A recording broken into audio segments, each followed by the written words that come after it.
कितने दिनों से ये टोटो चला रहे हैं? 3 महीना से। 3 महीना। क्यों चला रही हैं?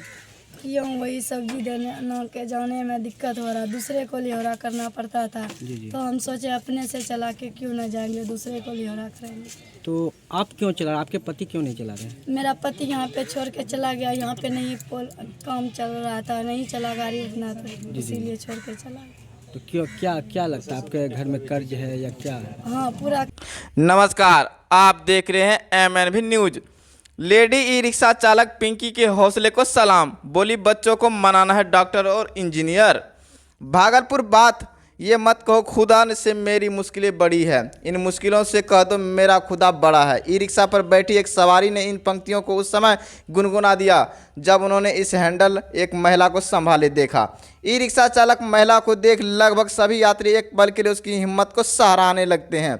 सुल्तानगंज प्रखंड अंतर्गत बाथ थाना क्षेत्र के नायागंज गांव पंचायत स्थित उत्तर टोला ऊंचा गांव निवासी मजदूर अमरजीत शर्मा की 30 वर्षीय पत्नी पिंकी देवी घर से ई रिक्शा लेकर निकलती है और पूरे दिन मेहनत और ईमानदारी के दम पर धन अर्जित करती है।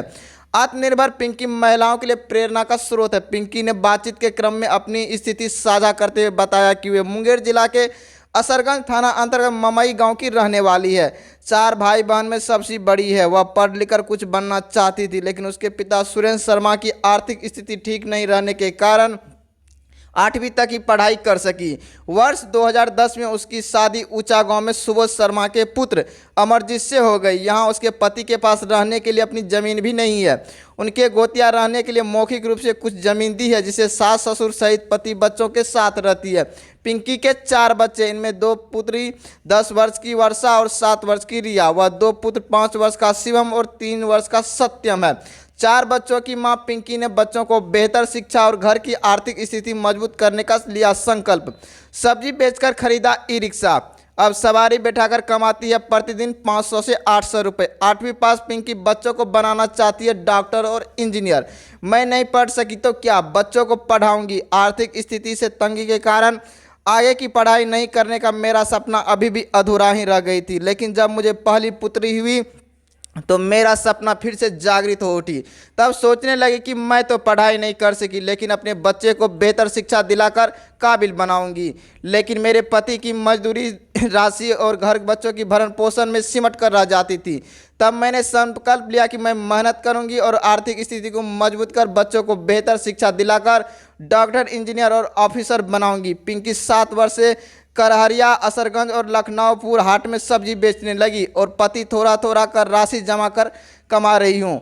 पति भी दिल्ली में फर्नीचर का काम करता है। बीते वर्ष लॉकडाउन में हम दोनों की जमा पूंजी से ई रिक्शा निकलवाया, जिससे मैं प्रतिदिन चलाकर कभी सवारी बैठाकर तो कभी सब्जी ढोकर हर दिन 500 से 800 रुपये तक कमा लेती हूँ। फिलहाल तो अपने तीनों बच्चों को सरकारी स्कूल भेज दूँ, लेकिन प्राइवेट ट्यूशन भी पढ़ने भेज रही हूँ। साथ ही बोली अगर सरकार भी मुझे कुछ आर्थिक सहयोग करे तो बच्चों के पठन पाठन में बेहतर सुविधा मुहैया कराने में सफल हो पाएंगी।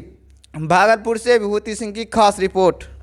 क्यों चला रहा है? 2-3 साल से रिक्शा चला रहा है। जी। इसके पास 4 गो बच्चा उतरा है। इसका ससुर को इसको हेल्प नहीं किया। अपने बल पे ही जो है ना कमाना खाना चाहती है। सब्जी बेचती है और वो हटिया पीछे सब्जी जो नहीं बिकता है गांव-गांव घूर करके सब्जी बेचते आई। सवारी